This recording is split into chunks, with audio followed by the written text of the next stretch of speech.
Welcome to video 2 for this week. What we're going to start to do now is talk about all the different channels that are available to us when it comes to a new media campaign.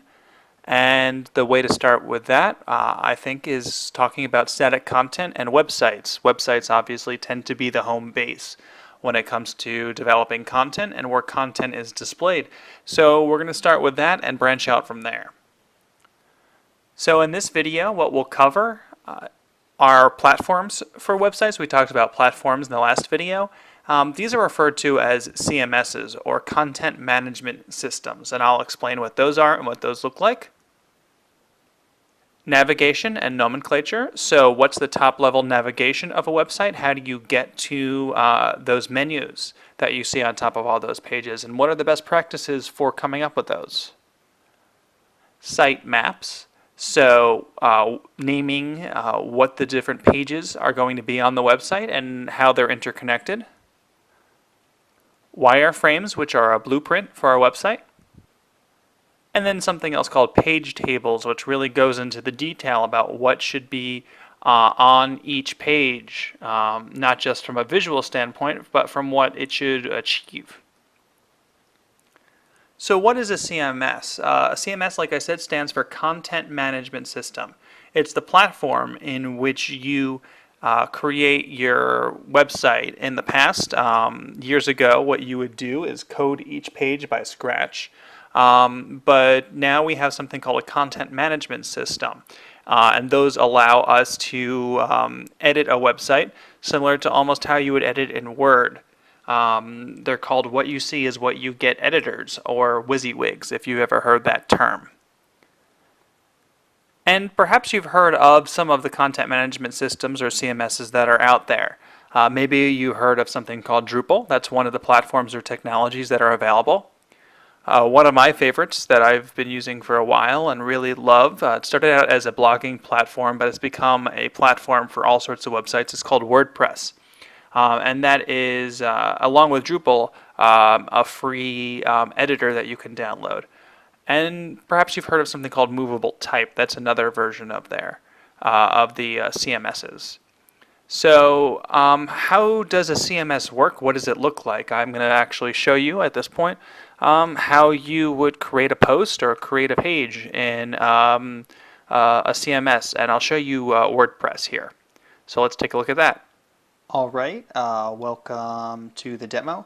I'm going to show you what WordPress, which is one content management system, or CMS, looks like. I'm here on WordPress.org, and this is WordPress's website where you can click download. And what you would do is you would just go ahead and download that. From this point on, you would really need to know things that are a little bit more technical, like how to install this on an FTP server. But after you go ahead and do that, and you might not necessarily even be the one who does that, your developer might be able to do that. I'm going to show you what WordPress looks like. So I'm going to log into a WordPress account.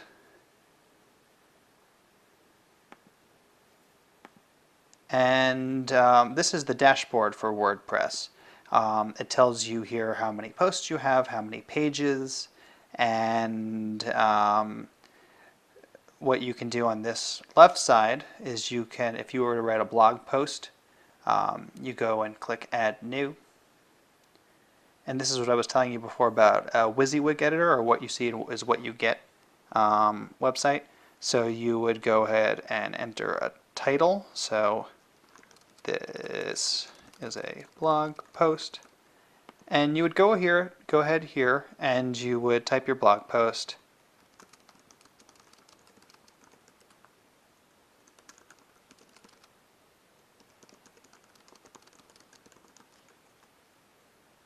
You can make things bold, you can add pictures, you can indent as a quote, you can make a list, just like you would in something like Microsoft Word. You would type an excerpt if you wanted to, and you would click Publish. I'm going to click Preview instead of Publish, and a new window is going to open, and it's going to show what the post would look like on this website. And then what you see here on the top of this page is the menu, and you can see the different pages like the who, the where, issues, and how that shows up in a CMS. And I'm going to go ahead and actually delete this post. I'll do that at another point actually. But when you go to pages here, you'll see all of the pages. So like the who is who's uniting, and that's over here. And if you click edit over here, you'll see that page. So what you're doing is you're creating posts and pages that are reflected on your website. So basically, this is kind of the internal part that only anybody who is editing your page, so your content producers, your content editors, would ever see. Generally what we would do is if we had a page like this or a blog post, we would write it ahead of time, get it reviewed by the people that need to be reviewing it, and then paste it right in here. And you can do things like set menus here. So if you ever wanted to edit your top bar, your navigation bar, you could see over here that is basically your main menu. And you could even move things around.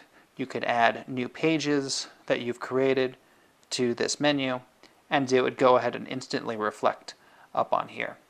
So that's a very, very quick overview of what a content management system would look like. This one in particular, like I said, is WordPress.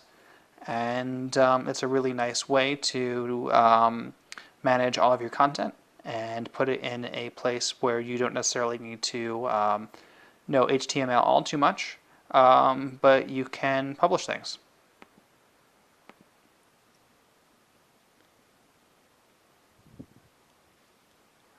All right, the second thing that we're going to do is once you've chosen your platform, and you may actually choose your platform after you come up with all of the following steps that we're going to do, so this might be a little bit out of order.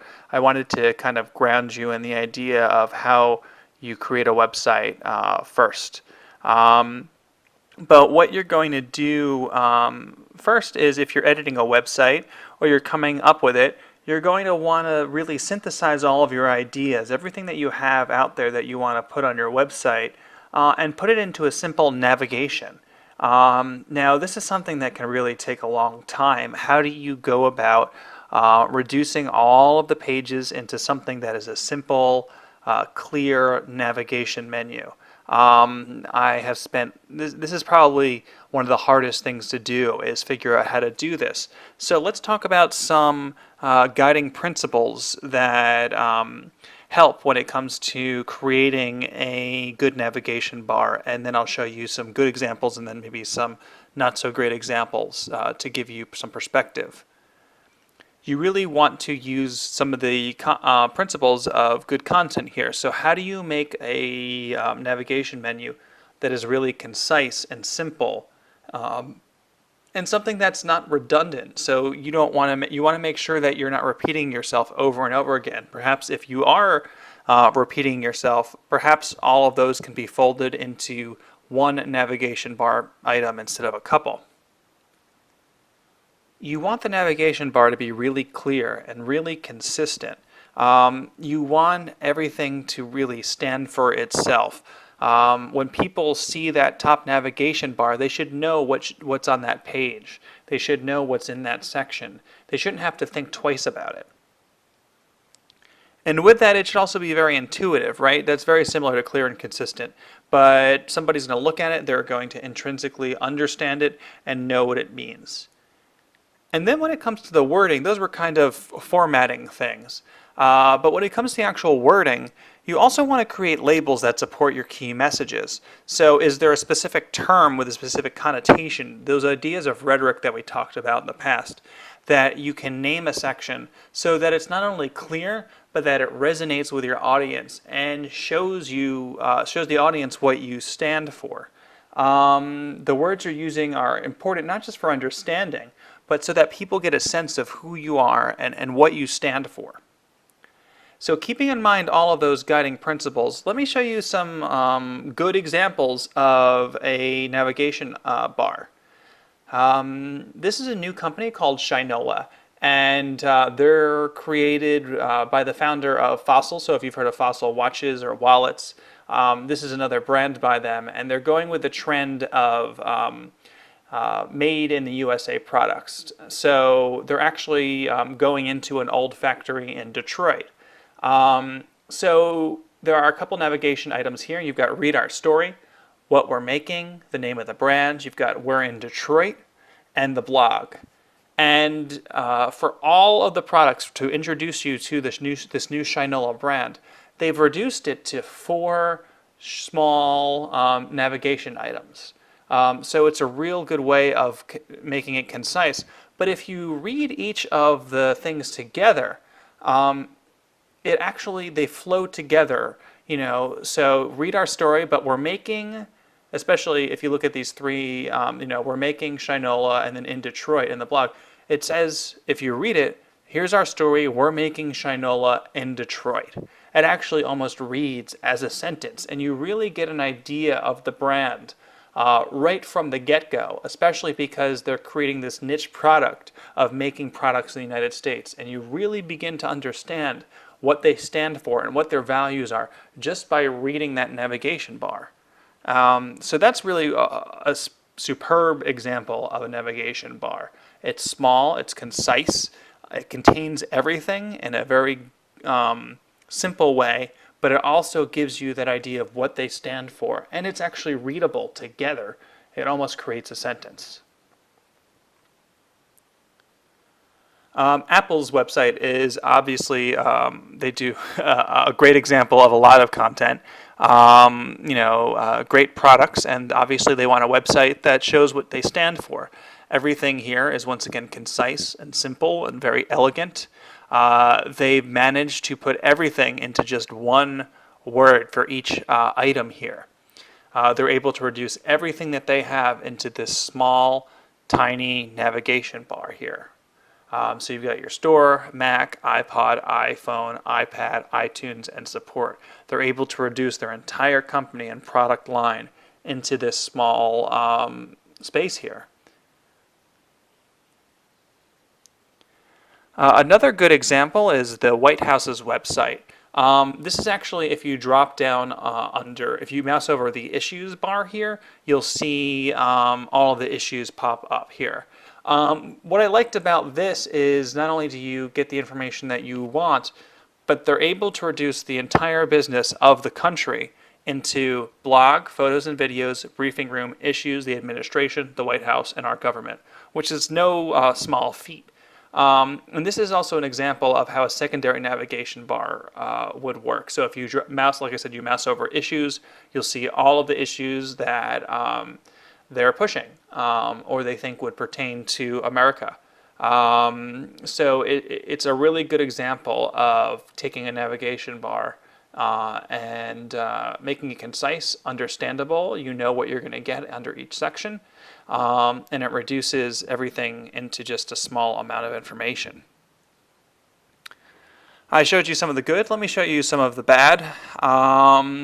Actually, this is an example here of a correct or an incorrect at the top and then a correct way of doing things. What you can see here is that while they choose one word for each section, you actually don't know, they're trying to be a little too clever perhaps with the navigation bar and what the words are. By looking at this, this is an example of using words that are easily understandable, that are simple. So perhaps with, they wanted to use the word words, which was perhaps their blog, their abilities, which were services. You can see that it's not intuitive, that it doesn't quite make sense. You don't know what each section stands for. So at the bottom you have kind of a renaming of each of those sections. And you can see at the bottom, clearly you know what each of those sections are. So like I said, this is an example of somebody being perhaps too clever and not really making it clear, intuitive. And overall, you can see how one would go ahead and improve that by making those words more clear. So now we've talked about the navigation bar. Once you kind of establish what those are, you want to create something called a site map here. And it's a tool to really show all of the pages and how they're linked together. And it gives you the ability to plan all of the pages together. And so it's useful for identification. So here's an example of a site map. This is an agency that wants to talk about the products, talk about themselves, their clients, their calendar, some newsletters, and contact us. So you can see here's just kind of an example of what a site map looks like, where they've identified all of the pages and how they fit together. So one would normally do this after they have worked on their navigation bar. Sometimes you need to create a site map at first, and then reduce the amount of pages, kind of take a look at it, because you can begin to see if the pages are going to be redundant or not through a site map, and then maybe even go back and reduce your navigation bar, make it more efficient, less redundant, and then as such you can go ahead and change your site map a little bit more. So the idea here is to use all of these different things so that they inform each other, and that you can work to create something. Each of the different techniques that I'm showing here allow you to think a little bit differently about the website, and so what you might find is that as you go about it, that there will be improvements that you can make, and then you would adjust each as such. Another tactic for creating a website is something called a wireframe, and they're really the blueprint of what a page looks like. So they show the requirements, how things are laid out on a page, and this is an example of a wireframe. What you can see is it kind of gives the web page structure. It's not designed yet because it hasn't been through the graphics design team, but it begins to give a format, and like I said, you can see clearly it's a blueprint, pure and simple, of what a page would look like. That's one way that you can proceed as you go about this and you've identified your pages and what needs to be on each page. But it really is a design and a user experience thing. It doesn't really show you one of the drawbacks of something like this blueprint, this wireframe, is that it doesn't really show what each page needs to achieve. So a way to get about this is something called a page table. And a page table tells you everything that you need to know about the content of a specific page. It gives the objective, the messages, the outline. And so what you even might want to do is start with a page table before you go about a wireframe. And here's what it looks like. You can see that it talks about the page title, what is the content, what's their message focus, what are the tools we want on this page, what are the implications of this page, how can we maintain it, what kind of technology do we need for this kind of website, this web page. And so this really informs you what each page needs to achieve. And sometimes that works so that you can then go ahead and create the wireframe after this.